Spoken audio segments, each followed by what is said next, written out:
Olá pessoal, boa noite. Estou aqui novamente para a gente dar continuidade às nossas aulas sobre ação penal e hoje nós vamos falar das peças iniciais da ação penal, que são a denúncia e a queixa.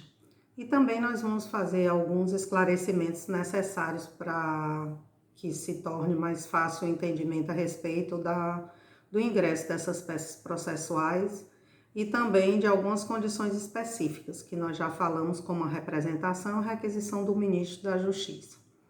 Bem, gente, como nós já falamos no decorrer das nossas aulas em sala, nesse semestre, eu já expliquei para vocês que, na realidade, quando é praticado o fato delituoso, quando surge essa prática do fato delituoso, também surge para o Estado a chamada pretensão punitiva, ou seja, esse direito de punir do Estado, ele vai se traduzir num caso concreto para apuração e realização da justiça, ou seja, aconteceu um fato delituoso, impõe-se ao Estado, dependendo do tipo de crime que foi praticado, se a ação é de iniciativa pública ou privada, vai caber ao Estado aí a punição ela sempre cabe ao Estado, dependendo se seja ação privada, ação pública, ela sai da esfera própria do cidadão, né? Porque nós não temos aí caracterizado a questão da autotutela ou da autodefesa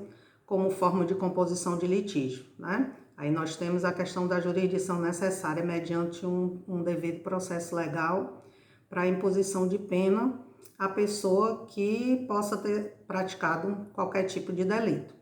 Então, em sendo praticado esse fato delituoso, na realidade, a primeiro momento, ele se refere à questão da notícia desse fato delituoso, né? Que pode ser dada numa delegacia de polícia, pode ser dada para o representante do Ministério Público, pode ser dada essa notícia desse fato delituoso para alguma autoridade administrativa, a quem essa pessoa esteja submetido. Então, essa primeira notícia, ela é muito confundida na prática com a chamada queixa-crime, que é uma petição inicial da ação penal de iniciativa privada. Então, muita gente hoje confunde ainda, na realidade, mas quem confunde mais esse tipo de notícia do crime com queixa-crime, logicamente, são as pessoas leigas, as pessoas que não têm um conhecimento de processo penal, porque vocês já sabem que a pessoa, quando dá notícia de um fato delituoso para a autoridade policial, isso se chama, na realidade, como eu estou dizendo, um BO, uma representação, qualquer tipo de notícia do crime que se dê a essa autoridade, ela, na realidade, não pode ser chamada de queixa no sentido, mesmo que seja vulgar, porque dentro do Código Penal e do Código de Processo Penal, a queixa-crime ela só é conhecida como sendo a petição inicial de uma ação penal de iniciativa privada e nunca como uma notícia do crime. Então, jamais, por favor, jamais confundir notícia do crime com queixa-crime. Na realidade, a queixa-crime é uma petição inicial da ação penal privada que deve ser endereçada sempre ao magistrado, como petição inicial que é, como peça pré-ambular, como peça vestibular, como peça que inaugura um tipo de ação penal, ou seja, por meio da ação penal é que nós vamos ter a inauguração de um processo penal. Então, a queixa-crime jamais, em hipótese nenhuma, pode ser confundida com a notícia do crime. A notícia do crime, ela pode até ser levada ao conhecimento de uma autoridade policial ou do Ministério Público, que é o titular da ação penal de iniciativa pública. Mas, na realidade, ela não se confunde com essa queixa-crime, porque a queixa-crime, como eu já disse a vocês, o destinatário dela é o magistrado, assim como a denúncia, que é a petição inicial da ação penal de iniciativa pública e é oferecida pelo Ministério Público, o representante do Ministério Público. Ambas as peças, elas, na realidade, têm os mesmos requisitos, têm as mesmas formas de rejeição. O que as diferencia, na realidade, é apenas a natureza da ação, enquanto que na ação penal pública, quer seja incondicionada, quer seja condicionada à representação ou à requisição do ministro da Justiça, a sua petição inicial, a sua peça vestibular, a sua peça processual é a chamada denúncia, que é uma peça exclusiva do representante do Ministério Público. O particular não pode oferecer denúncia nesse sentido. E no caso do particular, a iniciativa da ação penal privada, ela é do ofendido ou do seu representante legal, que pode agir por meio da defensoria, pode agir por meio de um advogado particular, e essa peça processual é conhecida como queixa-crime e jamais pode ser oferecida numa delegacia de polícia, porque como peça processual que ela não pode se confundir com aquele procedimento administrativo de se dar notícia do fato delituoso. Porque nós já estudamos aqui na fase do inquérito policial que não é um procedimento administrativo obrigatório, o inquérito policial, ele é um procedimento indispensável. Mas no caso aí, como a gente já falou, a ação penal ela pode prescindir do inquérito policial. O representante do Ministério Público, se ele já tiver elementos que o habilitem a propor uma denúncia, naquele caso prático, ele não precisa mais solicitar a investigação criminal, ele não precisa mais ir atrás de um inquérito policial para ter esses elementos. Se ele já tiver com todos esses elementos, ele já pode propor esse tipo de ação. Da mesma forma também na queixa-crime, que pode ser proposta pelo advogado constituído pela pessoa, ou se ela não tiver condição, ela deve procurar a defensoria pública, deve ser promovida pelo defensor público, e nesse caso essas pessoas estarão representando o titular, né, o titular, a pessoa que é legitimado para agir, nesse caso aí, que é a vítima ou o ofendido. Então nós temos no Código de Processo Penal, em relação à denúncia e à queixa, nós temos aí no artigo 41, ele vai dar os requisitos necessários à propositura dessas peças processuais. Então, esses requisitos estão lá no artigo 41 do Código de Processo Penal, estão lá elencados, como no caso, o fato criminoso, com todas as suas circunstâncias, esse fato criminoso, o fato delituoso, é importantíssima a sua narração na peça preambular, na peça inicial, na petição inicial. É de suma importância que ele seja relacionado. O que, como, quem praticou, as circunstâncias agravantes, circunstâncias que atenuaram, todas as situações que possam descrever esse fato delituoso, elas têm que estar listadas na denúncia ou na queixa.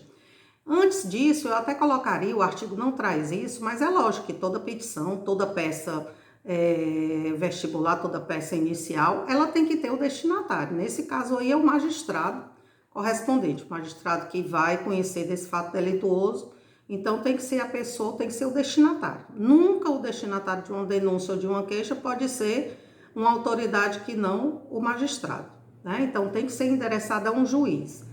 Depois descreve-se esse fato delituoso com todas as suas circunstâncias, né? Existe também um requisito que fala na questão da classificação, na qualificação do acusado, né? Ou sinais característicos por onde se possa qualificá-lo, ou seja, nesse caso aí existe um artigo no Código 259 que ele fala que não é imprescindível nesse momento que você tenha o nome completo daquele acusado, mas que essa pessoa, que se tenha uma certeza física da sua identificação, que essa pessoa exista, né? Eu não posso oferecer, tem que ser uma qualificação indireta, sinais característicos, qualquer coisa que façam com que essa pessoa tenha a sua identidade separada dos demais, ou seja, tem que existir essa identificação. A identificação nominal, nesse momento, não é a mais importante. É mais importante que tenha esses sinais característicos e assim a pessoa pode ser, no caso, denunciada ou pode ser objeto, pode ser o querelado de uma queixa-crime. Então, pessoal, além desses requisitos, nós temos também a classificação do crime, ou seja, nesse momento, além da descrição da conduta praticada pela pessoa, local, tempo, hora, como, quem foram, se teve participantes, se teve partícipes, se teve coautoria, então tudo que tem a ver com esse crime, depois a tipificação desse crime, ou seja, a capitulação jurídica desse fato delituoso, você vai subsumir aquela conduta, na prática, a um artigo do Código Penal que materializa essa conduta, que tipifica essa conduta. E por último, a gente tem aí o rol de testemunhas, né? Se existe um rol de testemunhas, esse rol de testemunhas tem que ser colocado também, esse é o momento para se arrolar as testemunhas daquele fato delituoso. Nós temos também algumas causas de rejeição que estão elencadas lá no artigo 395. Anteriormente, nós tínhamos aí essas causas de rejeição, elas eram tipificadas, elas eram contempladas no artigo 43 do Código de Processo Penal, que foi revogado. E atualmente nós temos aí o artigo 395, e esse artigo 395 ele fala que para que não seja rejeitada uma denúncia ou uma queixa, essa peça processual não pode ser inepta, ou seja, ela tem que estar apta a produzir seus efeitos, tem que estar descrevendo, como a gente já falou dos requisitos, escrever com propriedade esse fato delituoso, as suas circunstâncias, não pode ser uma denúncia genérica, não pode deixar de mencionar todos os autores desse fato, de que se tenha conhecimento, uma série de coisas. Então, ela tem que ser apta a ser examinada pelo magistrado, né, que vai recebê-la ou vai rejeitá-la.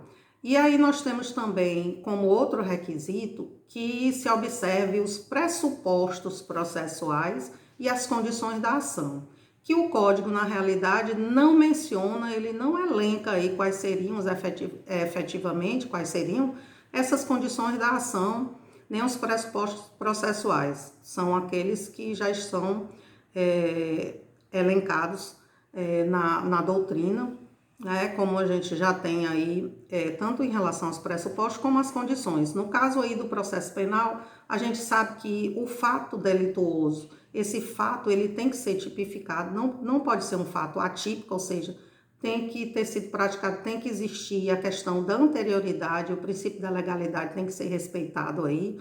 E nós sabemos também que tem que ter a legitimidade tanto da pessoa para figurar como autor da ação e também da pessoa para figurar como réu dessa ação, como demandado. E nós temos que ter também aí a questão do interesse de agir, né? Tem que ter a adequação e necessidade e a proporcionalidade dessa medida. Esse fato também não tem que já ter sido atingido por alguma causa de extinção de punibilidade. E também a lei fala na questão da justa causa. Ela destacou aí a justa causa das outras condições da ação. Então, a justa causa é aquele mínimo de provas, aquele lastro probatório mínimo que se deve ter para a propositura de uma ação. Então, no caso, a ação penal pode ser proposta sem que exista antes um procedimento investigatório relativo a ela, desde que existam todos os elementos, desde que existam os pressupostos processuais, sejam respeitados esses requisitos, essas condições da ação. Mas um importantíssimo aí, e primordial que não deve faltar na propositura de uma ação penal é a justa causa, né? Esse mínimo, esse lastro probatório mínimo para a propositura dessa ação. Bem, então eu queria falar também em relação a duas condições específicas da ação, que são a representação e a requisição do ministro da Justiça. Na realidade, essas duas condições específicas, elas são condições de procedibilidade da ação penal. Elas não são peças iniciais. Na realidade, a representação do ofendido, ela é exigida no caso de ação pública condicionada à representação. E a requisição do ministro da Justiça, em alguns casos, relativo a crimes contra o presidente da República e contra chefe de Estado estrangeiro. Bem, por hoje nós vamos ficar por aqui e eu espero que vocês estejam todos bem, acompanhando as nossas aulas, estudando, e não deixem de ler do artigo 24 ao artigo